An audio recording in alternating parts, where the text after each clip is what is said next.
Salut à tous les souverains. Donc c'est moi Jérémia. Je fais une première vidéo. Bon, faites pas attention, hein. Je sors du taf. Je voulais faire des vidéos en montrant ma tronche qu'à partir du moment où je pratiquais. Simplement, c'est que j'ai pas de crédit, j'ai pas de dette. Je paye pas d'impôts non plus. Donc pour pratiquer, j'ai pas eu de contrôle de police non plus. Donc pour pratiquer, c'était un peu compliqué. Mais il s'est passé un truc qui m'a amené à pratiquer. Donc voilà, je vais t'expliquer, ça m'est arrivé aujourd'hui. Voilà, j'avais pas mal de trucs à. Attends, je regarde. J'avais pas mal de trucs à transmettre. Bon, déjà, merci à mon pote Gérard, parce que du coup, je fume plus du tout. C'est-à-dire que j'ai arrêté la première journée, c'était super dur. Et la deuxième journée, plus de problème. J'ai plus envie de fumer. J'ai plus du tout envie de fumer. Juste avec des putains de pommes, d'accord? Tu manges des pommes. Donc essaye, si t'as vraiment, vraiment, vraiment envie, que t'es souverain et que tu veux pas te faire usurper ton pouvoir par une clope, d'accord? Eh ben, pense-le comme ça, bouffe des pommes et tu verras, t'arrêteras de fumer. Et moi, ça y est, je fume plus, j'ai plus du tout envie, quoi. Je peux picoler, je peux faire tout ce que je veux, mais j'ai plus envie de fumer. Ma femme qui fumait pas beaucoup et qui a toujours été beaucoup plus à même d'arrêter, a beaucoup plus de mal que moi. Alors que moi je fumais la nuit, le jour, par les oreilles, par tout ce que tu veux, tout ce qui se fume, je le fumais. Ok? Donc ça c'était le petit élément. Et petite dédicace à Gérard. Alors qu'est-ce qui s'est passé pour moi? C'est pas parce que j'ai envie de fumer, c'est parce que c'est bon les pommes. Donc qu'est-ce qui s'est passé? Euh, je bosse en intérim là, et j'ai fait une fin de mission le 31 juillet, d'accord? Pour me mettre en vacances, c'est-à-dire aux acédiques, au mois d'août, du 1er août au 4 septembre, d'accord? Jusque-là, tout va bien. Sauf que ma boîte intérim, elle s'est plantée et elle m'a pas mis en fin de mission, ce qui fait qu'elle n'a pas débloqué mes indemnités, mes congés payés, tout ça. Donc j'ai appelé le service paye au tout début du mois, quand j'ai vu que mon salaire, ça ne le faisait pas. Et donc le service paye a débloqué les indemnités et ma boîte intérim me les a envoyées en acompte. Donc jusque-là, pas de problème. J'ai pris la totalité de mon argent, il n'y avait pas de souci. Sauf que, ils n'ont pas envoyé de bulletin de salaire rectificatif à Pôle emploi. D'accord? Donc Pôle emploi, tant qu'il n'avait pas ce papier montrant mes congés payés, etc., etc., il a bloqué le paiement. D'accord? Donc on se retrouve aujourd'hui le 15, et ils m'ont toujours pas payé. Ils me doivent 1400 et quelques, et ils m'ont toujours pas payé. J'ai appelé Pôle emploi 7, 8, 9, 10 fois. À chaque fois, ils m'ont dit, oh, bah, ça part le 8. Donc au départ, je devais payer le 4. Après, ils m'ont dit, oui, ça part le 8. Après, ça part le 12. Après, ça part le 14. Mais aujourd'hui, quand j'ai appelé, encore Pôle emploi, pour maintes et maintes fois, ils m'ont dit, ça part le 18. Moi, j'ai pété un cap. Donc j'ai appelé Pôle emploi. Elle me dit, oui, c'est le 18. Vous foutez de ma gueule, passez-moi un supérieur. Mais non, on n'a pas de supérieur, il faut aller directement là-bas. Ok, top, j'ai raccroché, j'ai quitté mon boulot et je suis allé à Pôle emploi. D'accord? Je suis allé à Pôle emploi. Entre le moment où j'ai quitté mon boulot et je suis allé au Pôle emploi, j'ai appelé Manpower, enfin j'ai appelé ma boîte intérim. D'accord? Et le hasard a voulu, je sais pas si c'est le hasard, hein, on sait bien que le hasard en ce moment c'est un peu chelou. Je suis tombé sur le service juridique de Manpower. Enfin, une gonzesse qui connaissait, en tout cas le droit, bien le droit. Elle connaissait bien le droit. Mais je savais pas ça au départ quand je l'ai eu au téléphone. Je dis écoute, passe-moi ta responsable, je veux voir ta responsable. Elle me dit écoute, elle n'est pas là, qu'est-ce que je peux faire pour toi? Je lui explique ce que je viens de t'expliquer. Et donc je lui dis qu'aujourd'hui, moi, on est 15, que j'ai toujours pas eu de salaire, qu'il est censé être versé le 18, qu'on m'a dit, encore une fois, qu'il est censé être versé le 18. J'ai dit pendant ce temps-là, moi j'ai des préjudices. Mon propriétaire n'est pas payé. La banque, je peux avoir des agios. Et comment je fais pour nourrir ma gosse? Enfin, toi, j'ai pas eu mon salaire. J'ai pas d'agio, j'ai pas de problème avec mon proprio, ni quoi que ce soit. Mais on est bien d'accord que là, c'est pas moi qui suis dans le déshonneur. Moi, j'ai fait tout ce que j'avais à faire. Il y en a qui sont dans le déshonneur et il y en a qui doivent récupérer leur honneur. Et évidemment, c'est ma boîte intérim. Donc, c'est ce que j'ai dit à la gonzesse. Je dis voilà, moi, j'ai fait tout ce que j'avais à faire. C'est vous qui n'avez pas fait ça. Donc, moi, qui va payer ces préjudices-là? Parce que ça fait, finalement, je devais l'avoir le 4. Je vais les avoir le 18, et encore, c'est ce qu'on m'a dit, je te dirai par la suite. Donc ça fait 14 jours que moi je stresse. Qui c'est qui paye ça? Qui c'est qui paye le stress que je me ronge le sang à appeler 15 fois? Qui paye paye ça, puisque moi je suis pas en déshonneur. On est d'accord? Et donc la gonzesse, elle me dit, oui, oui, mais vous avez tout à fait raison. Donc déjà, tu vois, le ton, il baisse. Non, en plus, je suis allé, donc après je te raconte quand même, mais tu as vu, j'y suis allé avec les cheveux comme ça, en bleu de travail, mon gars, j'étais à Pôle emploi, tu vois. Bref. Donc je dis, bon, alors qu'est-ce qui va payer ça? Puisque c'est vous qui êtes en déshonneur, comment vous faites pour récupérer votre honneur, tout simplement? Puisque moi, j'ai pas à payer ces préjudices. Qui va payer ces préjudices? Alors elle me dit, mais tout en me disant que je suis dans la bonne démarche, elle me dit que eux, ils se protègent, en disant qu'ils ont une obligation de résultat, d'accord?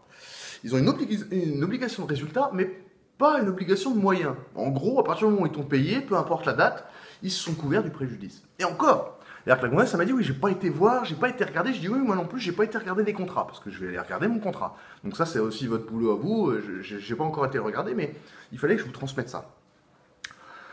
Donc elle me dit, oui, tu as raison, gna, gna, gna. Je lui dis, c'est pareil, concernant mon nouvel emploi, c'est moi qui ai demandé ce nouvel emploi-là, mais on m'a pas donné toutes les bonnes informations quand j'ai consenti. C'est-à-dire qu'on m'a trompé sur le panier, enfin sur l'indemnité journalière de nourriture, d'accord? On m'a dit que c'était 8 euros, et en fait c'était 6 divisé par 2, donc ça veut dire 3 euros, d'accord? Donc le contrat est pas bon. Et elle a dit, oui, vous avez raison. C'est-à-dire que je peux annuler le contrat. Tu vois, le contrat qu'ils m'ont fait, il est pas bon. Tout simplement parce que j'avais pas eu les bonnes informations. Donc elle m'a dit, oui, vous avez raison. Et je lui ai dit, donc, comment on fait pour payer tout ça? Enfin, qui va payer tout ça? Donc elle m'a dit, bah écoutez, allez voir Pôle emploi et rappelez-moi après. Donc moi j'étais sur la route, je vais à Pôle emploi. En clodo, hein, comme ça là, hein, avec des putains de pompes de sécu de mort, la tête comme ça, enfin bref, tu vois. Donc déjà ils m'ont vu arriver avec des gros yeux, ils ont dit, oh là là, on va le virer tout de suite celui-là. Et donc j'arrive à l'accueil, et la gonzesse elle me dit, bah, je lui dis, écoutez, je vais avoir affaire à votre supérieur. Elle me dit, bah écoutez, mon responsable, je n'appelle pas mon responsable comme ça, il faut que vous me dites de quoi il retourne. J'ai dit, écoutez madame, si vous voulez, je peux lever la voix aussi. Elle m'a dit, bah attendez, je vais voir. Et finalement, le responsable, le directeur de l'agence, monsieur Costa, il est arrivé. Donc j'ai commencé à lui expliquer gentiment que j'avais des droits, qu'on était en train de me refuser mes droits, que là j'avais des préjudices, etc., etc. Et donc le gars m'a dit, bah allez-y, essayez-vous. J'ai dit non, je préfère rester debout. Très gentil.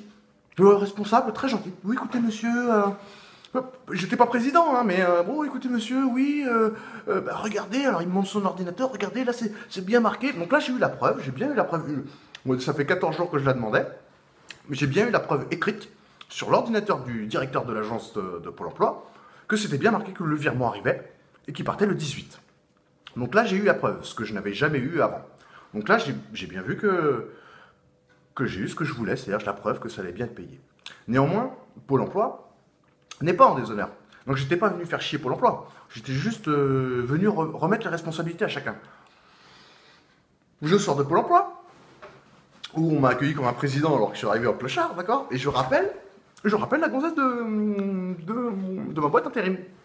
Je tombe sur une autre, elle me dit, mais à qui vous avez parlé? Je sais pas à qui j'ai parlé. Je dis, c'est une personne qui était calée en droit. Oh, bah ça doit être elle. Hein? Et il me repasse Stéphanie, la fameuse Stéphanie. Oui, Stéphanie, voilà, moi j'ai été voir, ça va être bien être versé, gna gna gna gna.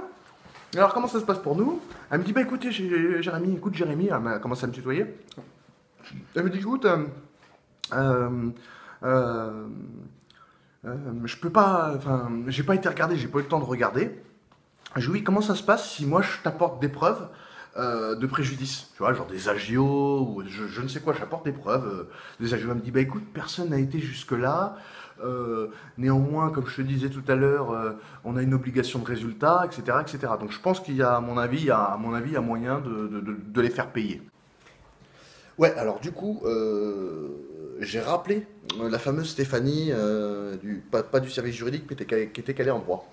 Je viens de la rappeler et je viens de lui dire qu'en fait, j'étais victime d'un préjudice moral et d'un préjudice matériel. Donc elle m'a dit que ça se tenait, donc j'ai enregistré la conversation, mais ce sera pour la prochaine fois. Elle m'a dit que ça se tenait, cependant, elle pouvait évidemment pas s'engager dessus. Par contre, elle s'est engagée à transmettre cette demande et cette requête, cette question, au service juridique lundi, afin qu'elle puisse me dire si je suis en droit ou pas de les attaquer pour préjudice matériel et moral. Voilà les gars. Mais comme je lui ai dit, moi, j'étais pas là pour faire de la procédure et les faire payer, je m'en branle un peu. C'était juste récupérer, enfin, voir qu'ils aient à récupérer leur honneur et que je ne sois pas responsable de tout ça, et qu'ils montrent bien que c'est leur responsabilité. Et donc, elle m'a dit, la demoiselle, calée en droit, hein, attention, elle m'a dit, oui, vous avez l'air de connaître de quoi vous parlez. Je dis un petit peu, elle me dit, bah moi c'est pareil, je suis calée en droit. Et donc, elle m'a dit, je suis obligé, monsieur, de vous dire, de la part de Manpower, d'accord? De la part de Manpower, je suis obligé de vous dire, de vous donner nos plus plates excuses en vous promettant que ça ne se reproduira plus. D'accord, t'entends? T'entends ça? C'est-à-dire que je suis arrivé en clodo, le directeur cravate, il m'a dit oui monsieur, oui monsieur, oui monsieur, tu vois, d'accord, il a fermé sa gueule et j'ai eu les plus plates excuses et l'assurance qu'ils ne recommenceront plus jamais ce genre d'erreur envers moi, elle était obligée de le faire. C'est ce qu'elle m'a dit, hein. Elle m'a dit je suis obligé de vous le dire. Bon après, je dis mais tu comprends bien que c'est pas à toi que j'en veux. Elle me dit non non non mais mes excuses sont pas en mon nom. Je dis oui donc tu présentes les excuses de la personne morale que tu représentes. En fait, elle me dit oui oui c'est exactement ça. Néanmoins, donc voilà, c'était le partage que je voulais faire, c'est-à-dire que là, tout le monde se renvoyait le chariot, que c'est moi qui prenais tout dans la gueule et que tout le monde, nanana. Du coup là, j'ai remis tout le monde à leur place.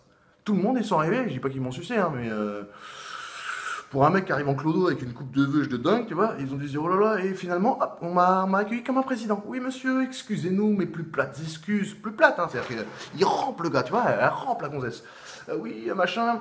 Alors, je lui dis, bah, écoute, elle me dit, est-ce que tu veux, pour mon job où je me suis fait, enfin, on m'a pas dit toutes les informations, elle me dit, est-ce que tu veux que je fasse valoir tes droits? Donc, c'est un truc de ouf, hein. Est-ce que tu veux que je fasse valoir tes droits auprès d'HMS, puisque je vais aller les voir? Je dis, écoute, non, c'est pas la peine. Moi, je vais le voir lundi, de toute façon, je vais lui dire cash 7 ans. Elle me dit, oui, mais moi, je vais le voir. Est-ce que tu veux que je dise quelque chose? Bah, je lui dis, bah, si t'as quelque chose à dire, tu lui dis que je veux 13,50 de l'heure maintenant. Tu vois, je veux 13,50, c'est point, c'est comme ça. Et de toute façon, moi je vais aller le voir lundi, je vais lui dire je veux 13,50, bon, et puis s'il veut pas, je reste chez moi. N'oubliez pas les gars, c'est eux qui ont besoin de nous, hein. C'est pas nous qui avons besoin d'eux. Et c'est parce que vous pensez que c'est vous qui avez besoin d'eux que vous êtes comme ça en train de demander, d'accord? D'accord? Tu vois?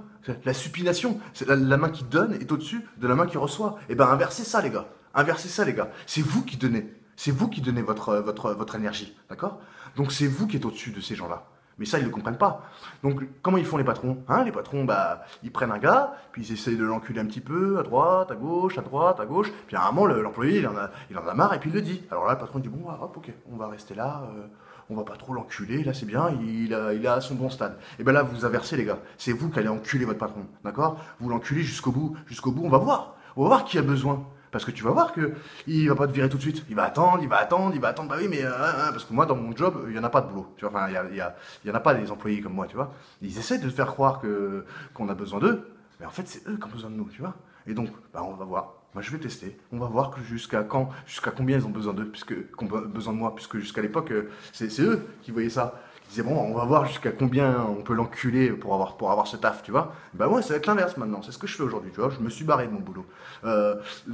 Mardi dernier, il m'a pris pour un con. Je me suis barré de mon boulot, tu vois.